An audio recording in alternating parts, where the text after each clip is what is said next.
problème de cette époque et cette génération. Le problème, c'est que tout le monde veut la fin du réchauffement climatique, mais personne ne fait rien pour l'arrêter. Les belles paroles ne valent rien si les actes ne suivent pas. Le problème, c'est que les personnes rigolent des complexes des autres, au lieu de les soutenir dans ce qu'ils vivent chaque jour.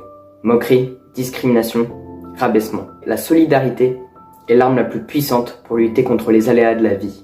Le problème, c'est que l'être humain se cherche trop d'excuses et refait les mêmes erreurs. La seule chose qui compte, c'est quand la personne change son comportement afin de ne plus jamais répéter les mêmes erreurs. Le problème est le système éducatif français. On fait de notre mieux, mais ça ne suffit pas. Personne ne peut être parfait partout. Chacun a ses facilités et ses difficultés. Et l'éducation française ne prend pas en compte cela.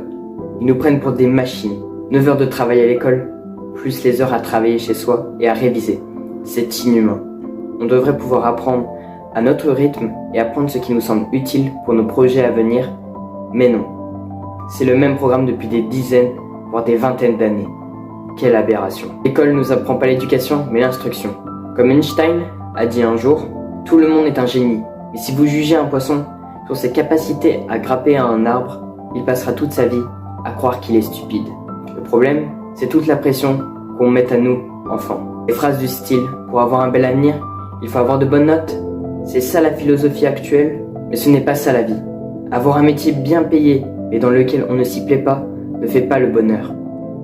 Il ne faut pas chercher le succès pour obtenir la gloire et l'argent, mais c'est le talent et la passion qui comptent dans le succès.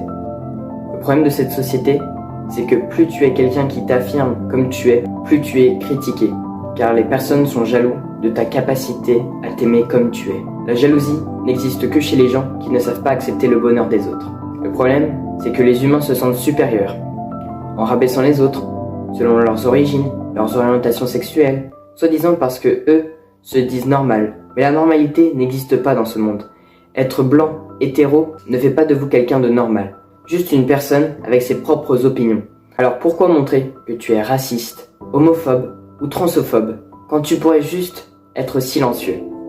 Comme l'a dit un jour Morgan Freeman, je déteste le mot homophobie. Ce n'est pas une phobie, vous n'avez pas peur, vous êtes seulement des...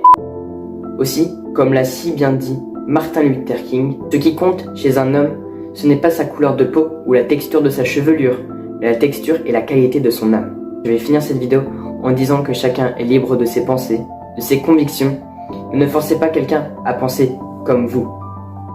Mais finalement, la base du problème, ne serait-ce pas l'homme ?